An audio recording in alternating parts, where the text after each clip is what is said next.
Estamos expondo a Bíblia e esse é o módulo de número 30, a disciplina de Israel.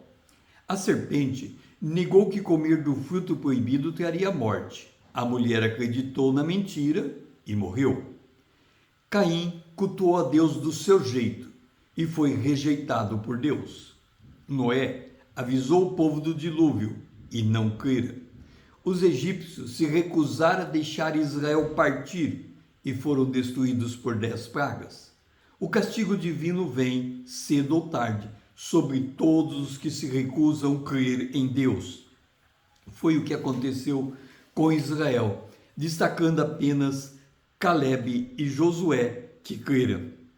Em Números 14, 29 e 30 nós lemos: Nesse deserto cairá o vosso cadáver.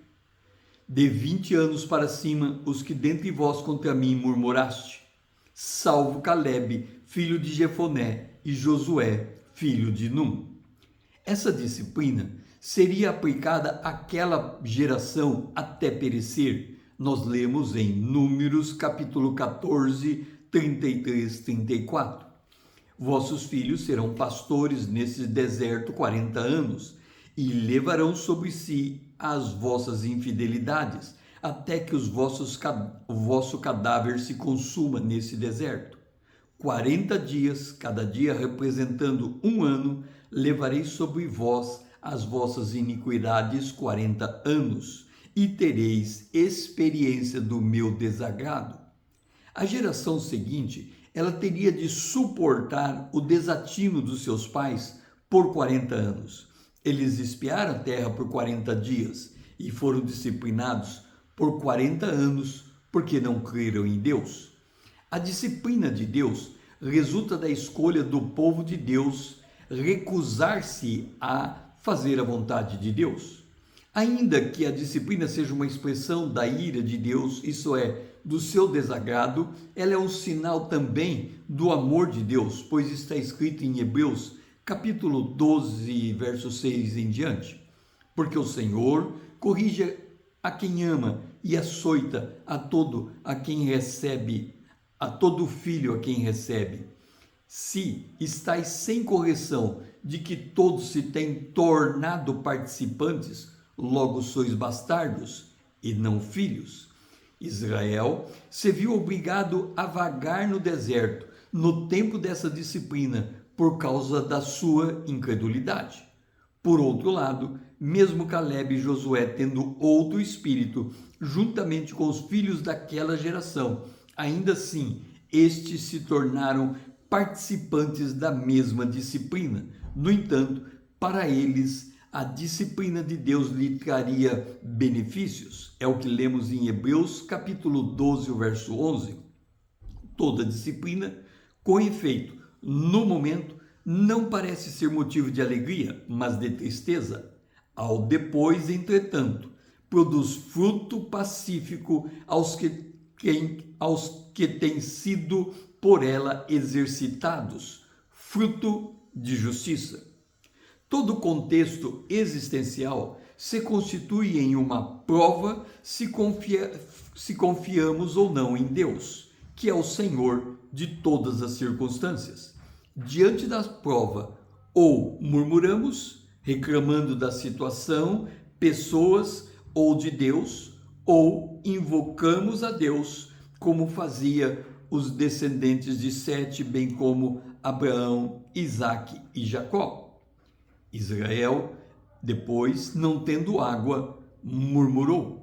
Em Números capítulo 20, o verso 2 em diante, lemos: Não havia água para o povo. Então se ajuntaram contra Moisés e contra Arão e disseram: Antes tivéssemos perecido. Por que trouxeste a congregação do Senhor a este deserto para morrermos aí, nós e os nossos animais? São estas as águas de Meribá, porque os filhos de Israel contenderam com o Senhor. Esta não foi a primeira vez que Israel ficou sem água. Em Êxodo 17 em diante lemos: Tendo partido toda a congregação do deserto de Sim, acamparam-se em Refidim, e não havia ali água para o povo beber. Contendeu, pois, o povo: dá-nos água para beber. Moisés disse: porque contendeis comigo? Porque tentais o Senhor? Ambas as passagens, Israel contendeu com Deus, tentando-o, isto depois de terem sido libertos da escravidão do Egito. O cerne do problema é este: quem crê em Deus, confia em Deus, demonstrando esta confiança no andar com Deus. De novo, quem crê em Deus, confia em Deus, demonstrando esta confiança no andar com Deus.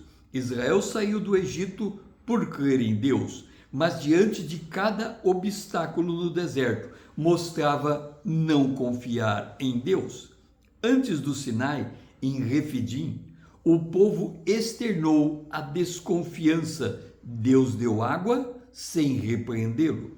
Os líderes espias externou a mesma desconfiança. Deus puniu com a morte no deserto toda aquela geração por não crerem, menos Josué e Calebe. Em Meribá, inclusive Moisés e Arão pecaram em não obedecer à voz de Deus, sendo proibidos de entrar na terra prometida. Números 20, 11 em diante. Moisés levantou a mão e feriu a rocha 2 vezes com seu bordão. Ele devia ter falado a rocha, mas ele feriu a rocha 2 vezes. E bebeu a congregação e seus animais. Mas o Senhor disse a Moisés e Arão: visto que não crestes em mim para me santificar diante dos filhos de Israel, por isso não fareis entrar esse povo na terra que eu lhe dei.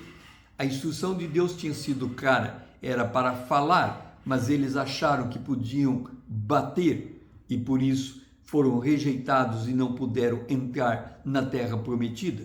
A disciplina do Senhor atinge a comunidade, a primeira vez que eles ficaram sem água, os seus líderes, quando eles foram como espias, e inclusive aqueles que ocupam posição elevada, como Moisés e Arão, na segunda vez que ficaram sem águas. Toda essa disciplina foi tratada por Deus conforme o grau de responsabilidade de cada um. Isso porque cada um se torna responsável por expressar a imagem de Deus no âmbito do seu contexto existencial. A impaciência diante da adversidade exige que se olhe para o libertador. Em Números 21, versículo 4, então partiram do monte Or, a rodear a terra de Edom, porém o povo se tornou impaciente no caminho. Então o Senhor mandou entre o povo serpentes abrasadoras que mordiam o povo e morreram muitos do povo de Israel. Fez Moisés uma serpente de bronze e pôs sobre uma haste, sendo alguém mordido por alguma serpente, e se olhasse para a de bronze, sarava. Vem a pergunta: por que em levantando uma serpente de bronze, quem olhasse para ela sarava? Nós devemos retornar a história para Gênesis capítulo 3, o versículo 15, quando Deus promete um libertador e ele disse: a serpente lhe morderá o calcanhar, mas ele pisaria a cabeça da serpente. Então foi colocado uma haste e uma serpente nessa haste. Assim, a serpente, que era símbolo de morte naquela haste, representava vida, porque quem era mordido de fato por uma serpente pudesse vir a morrer por ela, olhando para aquela serpente levantada por Deus, ele haveria de viver. E aquela serpente aponta para o Cordeiro de Deus que foi morto por toda a humanidade. Ou seja, a morte de um inocente salva aquele que está morrendo pelo veneno da serpente. Se esse vídeo fez sentido para você, curta, comente suas impressões, compartilhe para que outro também possa conhecer a disciplina de Israel. salve para você rever os textos que foram citados. Siga-me para que possamos crescermos juntos na graça e no conhecimento do nosso Deus.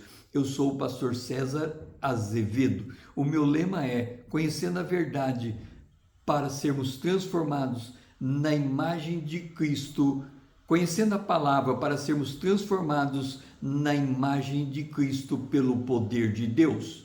Grato por me ouvir e até a próxima.